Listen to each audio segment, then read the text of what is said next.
Hey TacomaBeast, what's going on? My name is Sam, also known as Sam Off Grid. I am the marketing coordinator here at C4 Fabrication. Behind me is my 2021 3rd Gen Tacoma TRD Off-Road, built out with various mods that I've acquired over the past year or so, and today we're going to talk about it. When I was going to pick up an off-road vehicle, it was at the time of COVID. We were all stuck in our houses, just really trying to get out. The Tacoma was probably the most sought-after platform. You couldn't really find them anywhere. I lived right down the road from a Toyota dealership, and they happened to get some on the lot. So when I drove by, saw the Tacoma, it was the only color they had. So I didn't really know anything about Tacomas prior. I didn't really know anything about the colors that they had, but I saw the cement gray and it was the one. When I bought it, I didn't really know a whole lot about it or any other companies that were out there. So this, as it sits right now, is probably the 4th time it's been built. Multiple different suspension setups, wheels, tires, racks, tents, kind of everything. So yeah, this is the 4th iteration of it, and I think it's about there. So right now I'm running locked off-road 2.5s, so I have extended travel up front and I have Tundra rears in the back. Tundra rears are better because for the weight that I usually carry around, just they're valved a little bit heavier to handle that weight. So I have our C4 Overland rear bumper with a swing out. The truck is in winter mode right now, so I'm just running a Diamondback HD cover, and then all of my gear is all carried in Roam boxes. The 105, 83, the Roam cooler.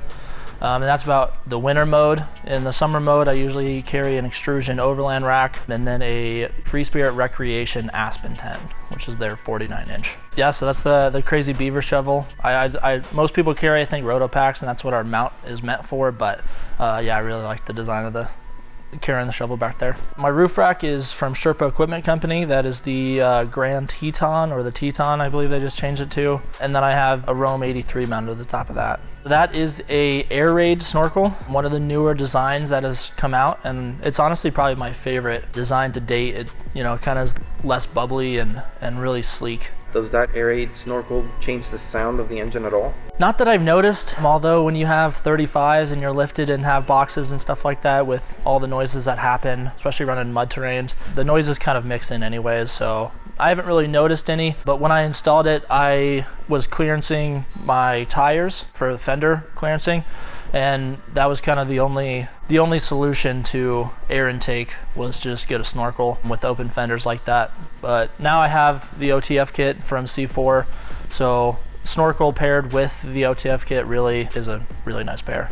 What do you do for communication? So I have an onboard wired in Midland radio. It's their MX275. So I keep that always hardwired in, and then I have a couple of Midland radio handhelds as well for spotting and stuff like that. How do you like those headlights, and what headlights are those? Those are the Alpha Rex Nova Blacks, or the Alpha Blacks, one of the two. Yeah, the front end is probably my favorite, and I think most people's favorite part of this truck. I have our Overland front bumper from C4 with a full height and tube gussets, and that's paired with all Heretic Studio lights, a 30-inch, a 40-inch. I have a set of BA2s and Quattros up front, and then those all tie into the Alpha Rex Amber, and it all matches. So honestly, it's probably my favorite part of the truck. Inside the C4 bumper, I have a Keeper 9,500 pound winch. It's got the synthetic line, and then tied on the end of that is an Agency 6 Fairlead and flat link. I honestly have probably used my winch the most out of most things on my truck. Living in Colorado, I try to help people in the winter when I can, people that slide off the road or, you know, whatever, and then just snow wheeling on top of that. I'm probably one of the most used things on my truck. Well, underneath, I'm fully skidded from front to rear, from engine, trans, and transfer case, all the way back to fuel tank and diff, and then obviously sliders as well. Yeah, and I have our angled sliders with top plates. Wheels and tires, I'm running Black Rhino Rapids. They're a 17x9 -18 offset, and then they're wrapped in a 35x12.5 Yokohama Geolander MT. Yeah, and the blue is a style choice. I actually ordered bronze, and they sent me the blue on accident, but the more I looked at the blue on the cement, yeah, it was a really nice touch. I was swapping out my suspension, and I figured I might as well do wheels and tires at the same time. So when I did that, I got suspension installed, put wheels and tires on, and realized that these wheels are lug-centric. So when they're not hub-centric, you do have to have the right lug nuts, and the lug nuts I had were extended thread, so they were ETs. And not realizing that when I first took it out onto the road, I had a wheel fall off.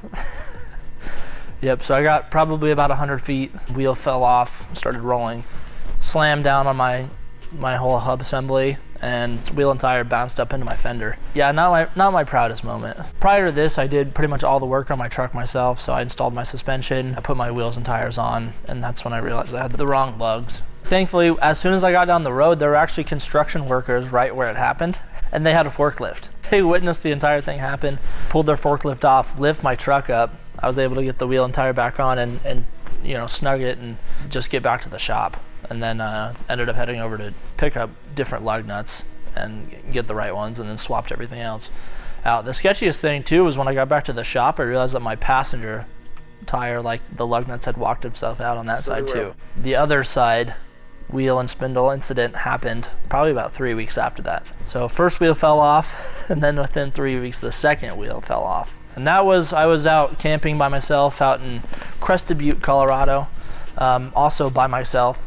And this one was a little bit more remote. I went out camping, got some content and stuff like that, and I was heading back. Snowed about 11 inches overnight and slid off the road. I'm on a mountain pass. Spindle snapped, CV snapped, brake line snapped. Yeah, ripped the whole brake line off. Yeah, so that was the second wheel fell off and kind of slammed into a tree as that happened. And so the other fender's dented too. This is a 2021 and it has 65,000 miles on it. It's been all over the country, yeah.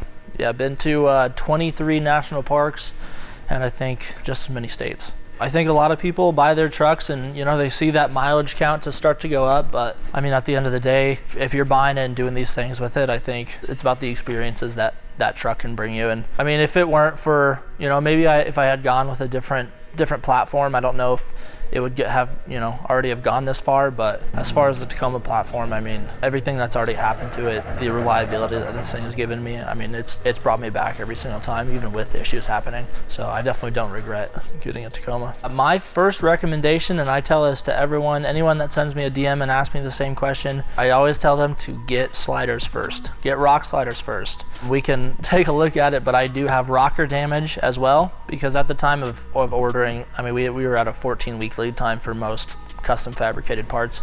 But yeah, I couldn't wait, so I went a little bit too far and got rocker damage. But if I had sliders and done it right the first time, that wouldn't have happened. So if any way you can just protect from body damage, unfortunate it didn't go into my doors or anything like that, but yeah, if I would have had sliders, it would have been a different story. So yeah, protection first. Just make sure that your truck can keep up, and I think protection really helps with that. All right, TacomaBeast, thanks for watching. This is my build walk around, and we'll see you out there. Peace.